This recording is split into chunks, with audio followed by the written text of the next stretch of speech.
Šiauliuose įsikūrusi aviacijos bazė vienas svarbiausių Lietuvos kariuomenės darinių.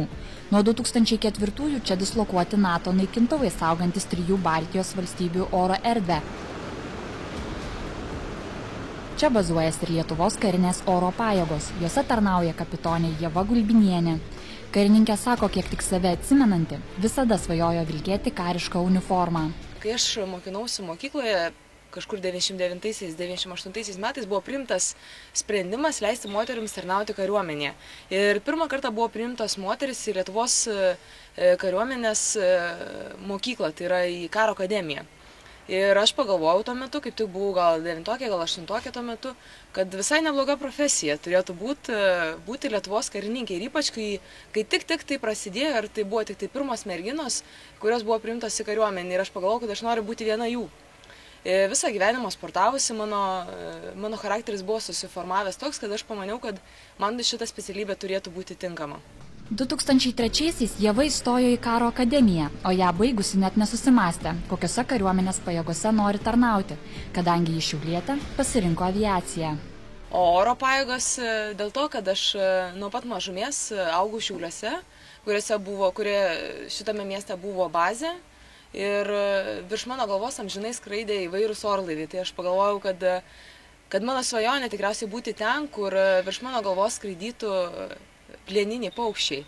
Ir pabaigusi akademiją tikrai dėjau daug pastangų, kad tapčiau karinio oro pajėgų karininkė, kad būčiau priimta būtent į šitą dalinį, Lietuvos kariuomenės karinio oro pajėgų aviacijos bazė. Tai vienintelė Lietuvos kariuomenės karinio oro pajėgų aviacijos bazė, kurioje skraido orlaiviai ir ypač dabar yra vykdoma NATO oro policijos misija, kas šitą bazę padaro dar ypatingesnę, įdomesnę ir labiau patrauklę. Aviacijos bazė – karinė teritorija, kur patekti gali ne bet kas, nes čia dislokuoti kariniai NATO naikintuvai, transportiniai lėktuvai, galingi sraigtasparniai skirti tiek kovai, tiek pavyzdžiui civiliniam reikmėm žmonių gelbėjimui.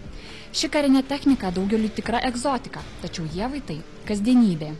Šiuo momentu aš jūs pasikviečiau Lietuvos kariuomenės karinio oro pajėgų transporto lėktuvą C-27J Spartaną, kuris yra naudojamas keleivių pervežimui ir įvairių krovinių pervežimui. Šiuo lėktuvu skraido su specialia kapsulė ir mūsų Lietuvos Respublikos prezidentė Dalia Grybauskaitė. Ievos pareigos – aviacijos bazės vado padėjėja, darbas, bendravimas su žurnalistais, bazės renginių organizavimas, pavyzdžiui, kai oro policijos misija Baltijos šalyse vykdantys sąjungininkai misijose keičia vienas kitą. Tačiau kapitonė prisimena ir savo karjeros pradžią, kai teko būti karinių skrydžių valdymo vadove. Kariškas skrydžių valdymas Lietuvos kariuomeniai buvo tikslaus tūpimo radaro valdymas.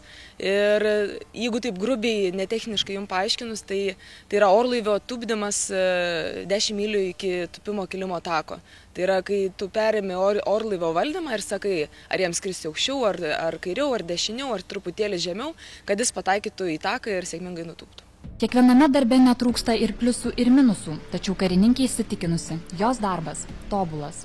Jeigu galima sakyti, kad dažniausiai žmonės ieško tokio darbo, kad jisai patiktų, tada nereiktų dirbti. Tai būtent šitas darbas ir yra man, kad aš dirbu, bet realiai tai yra mano pomėgis, man labai patinka ir aš kiekvieną dieną atėjusiu į darbą, aš mėgaujuosi juo. Privalumai yra tai, kad mes tarnaujam Lietuvos Respublikai, mūsų tėvyniai, o trūkumų aš neturiu. Jeigu aš vilkiu uniformą, reiškia viskas man patinka, viskas yra gerai. Šiaulių aviacijos bazėje vykdoma NATO oro policijos misija, todėl Ievai tenka bendrauti ir su užsienio karininkais, kurių požiūris į moteris kariuomenėje anot pašnekovės laisvesnis, nes vakaruose moteris kariuomenėje pradėjo tarnauti anksčiau. Kapitonė nesutinka, kad darbas kariuomenėje vyriškas, kadangi nėra tokių darbų, kurių negalėtų atlikti abi lytis. Anot pašnekovės kariuomenė yra ta vieta, kur tiek vyrai, tiek moteris gali save realizuoti. Jeigu kalbėtų asmenišką patirtim, tai pradėjus tarnybą karinėse oro pajėgose, jokio skirtumo nejaučiu, ar aš esu moteris, ar esu vyras. Užduotis man ir vyrams yra skirstomos vienodai, visas fizinis ir karinis parengtumas yra vienodas, tiek mes, tiek moteris, tiek vyrai atlieka visus reikiamas užduotis vienodai, nėra jokių išskirtinumų, todėl aš nejaučiu kažkokio išskirtinumo būdama moteris kariuomeniai, visiškai. Be to šypsosi Ieva, praverčia ir kai kurios moteriškos savybės. Galbūt gudrumas, moteriškas gudrumas, jo, kaip ir visose gyvenimo srityse. Ši savybė praverčia ne tik aviacijoje.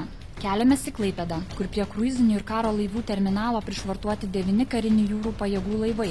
Patrulinėme laive Aukštaitis tarnauja dar viena karininkė, leitenantė Agnija. Ji viena iš 3 karininkių moterų tarnaujančių laivuose.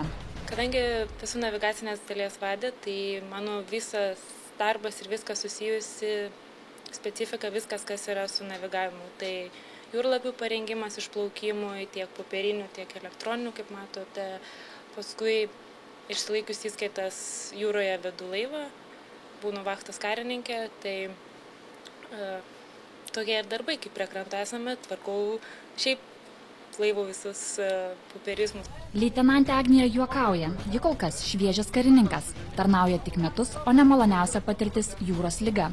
Tiesa, ji kamuoja beveik pusę įgulos, tad vaistai nuo jūrligės yra kasdienybė.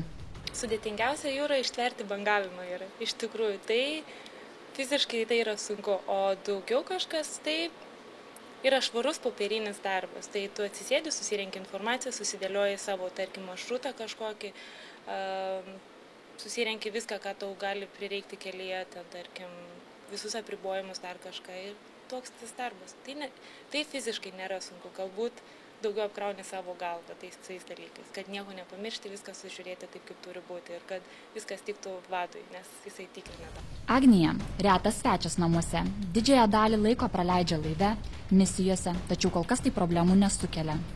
Aš pakol kas, kol esu viena, taip turiu tėvus, turiu brolius, dar kažką, jiem yra lengviau, jie yra pripratę, kad išvažiavau studijuoti, nebuvau namuose ir dabar dirbu tokį darbą, kada manęs tikrai retai, retas svečias namuose esu, tai jiem yra gerai, sutinka. Galbūt mama, jinai kaip mama, visos jos jaudinasi ir, ai, kaip tu čia dabar ten jūroje, kaip tau ten seksis dar kažką, jinai turbūt daugiausiai pergyvenantis žmogus. O šiaip tai įprasta, nežinau, aš jau pripratusi gyventi didesnę laiko tarpą darbe nei namuose, tai man jokių problemų pakol kas nėra. Tai. Aukštaičio įguloje 27 žmonės. Laivo įgula turi būti nuolat pasiruošusi išplaukti į jūrą, todėl net ir laisvadieniais iš Klaipėdos išvykti neišeina.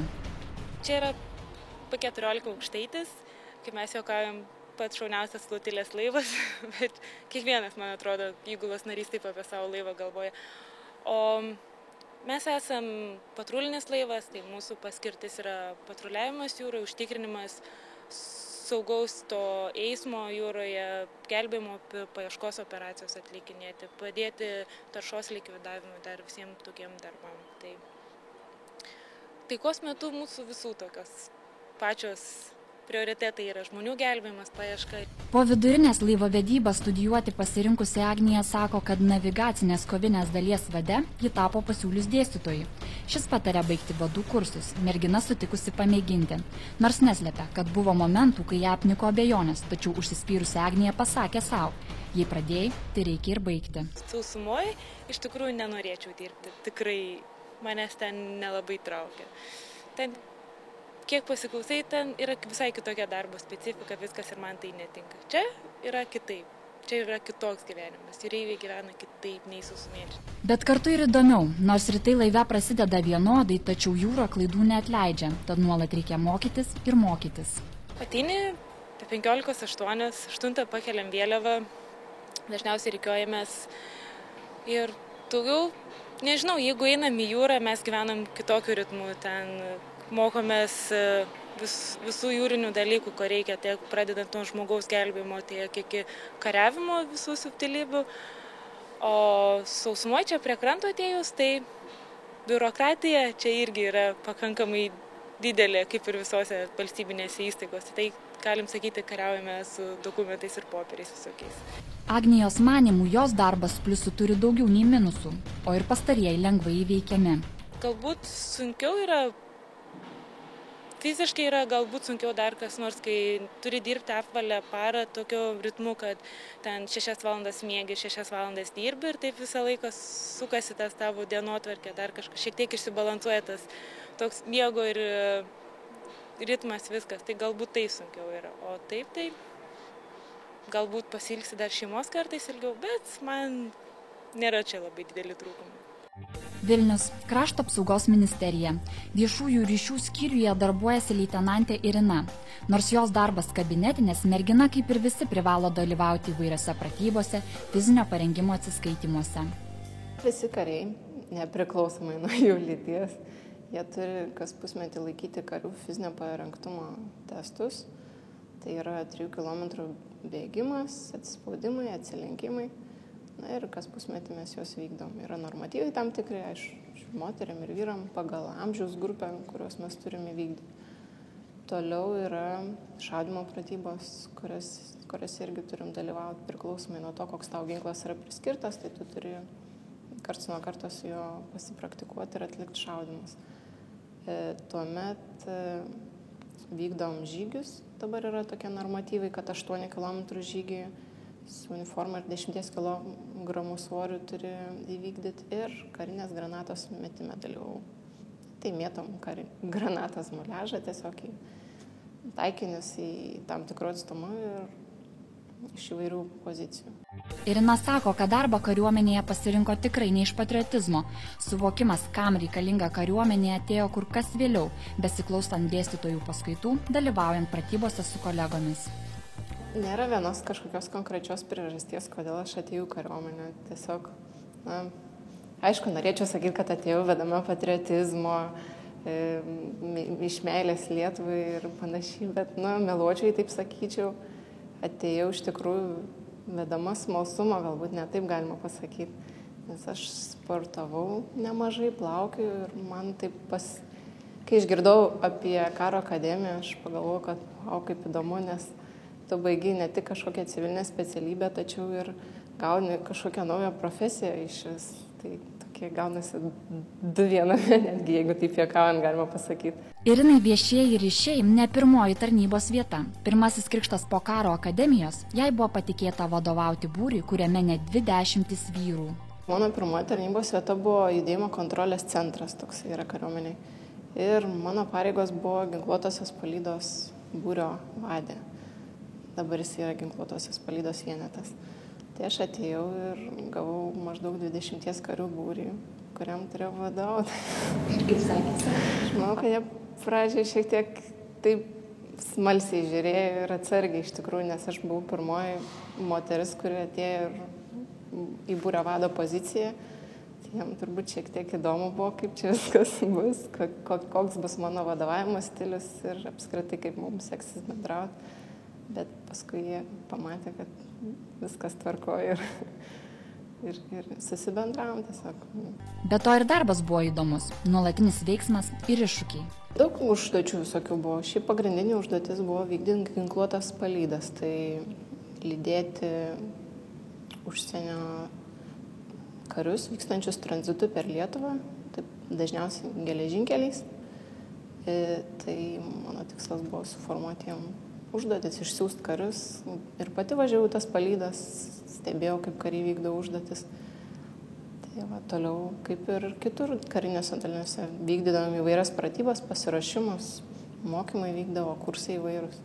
Paklausta, ar jis sutiktų su visuomenėje vyraujančią nuomonę, kad kariuomenė daugiau vyrams, Irina juokiasi ir purto galvą. Jis sutikčiau, taip pat tiesiog prieštaraučiau. Bet šiaip aš manau, kad darbų visokių yra ir nebūtinai reikalingi vyrai vien tik jiems atlikti. Ir, kad ir mano dabartinės pareigos viešųjų ryšių departamente, tai mes turime ir kapitoną, kuris šiose pareigose dirba kaip ir aš. Tai mes abu savo pareigas vykdom gerai ir aš nemanau, kad čia lytis turi tam įtakos. Irina sako, kad nesvarbu, kas tu esi. Vyras ar moteris. Svarbu, ar tu nori gerai atlikti tau patikėtą darbą. Tiesa, yra situacijų, su kuriomis, pasak leitenantės, moteris geriau susidoroja. Man atrodo, kad moteris šiek tiek yra kruopštesnės, galbūt labiau atkreipia dėmesį į detalės, kai reikia kažkokio tokio smulkmeniško galbūt darbo ar kažkokio kruopštaus reikalaujančio didesnio atidumo. Šiaip kiek pažįstu ar mano kolegių karininkių, tai jos iš tikrųjų labai gerai dirba streso sąlygomis, padidintos streso sąlygomis.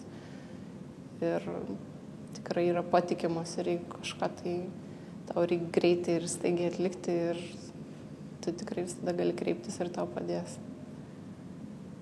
Daugiau nežinau, čia priklauso nuo žmogaus asmeninių savybių, visi mes esam skirtingi, yra kurie ir labiau linkę tinginiauti ir nieko neveikti, jokios savybės jiems nepadės to išvengti, yra ir kurie labai atsakingai dirba savo darbą. Lietuvos karininkės ir toliau gyvenimą bei karjerą sieja su mūsų šalies kariuomenė, kuri joms tarsi antrieji namai. Tačiau juose būtų įdomiau ir linksmiau, teigia karininkės, jei būtų daugiau kolegių, kurių dabar kariuomenėje vos 10%. Kiekviena moteris irgi galvoja tikriausiai, kad ateiti kariuomenę tai yra vyriškas darbas, dėl to mūsų ir mažiau, dėl to, kad ne visos moteris galvoja, kad gali pajėgti, sugebėti šitą darbą atlikti, o tos, kurios galvoja, kad sugeba, geba, nori, jos yra kariuomenė ir tai yra 10%. Bet jeigu ateitų daugiau merginų, būtų žymiai smagiau ir čia nėra tokio sudėtingo darbo, kurio nepadarytų moteris. Tai būtų smagiau turėti daugiau kolegių moterų iš tikrųjų. Tai, kadangi šitam laive esu aš viena, tai kartais šiek tiek būna liūdna. Man patinka viešų ryšių srity dirbti, nes čia labai kūrybingas toksai darbas yra. Manau, kad jame ir liksiu iš tikrųjų.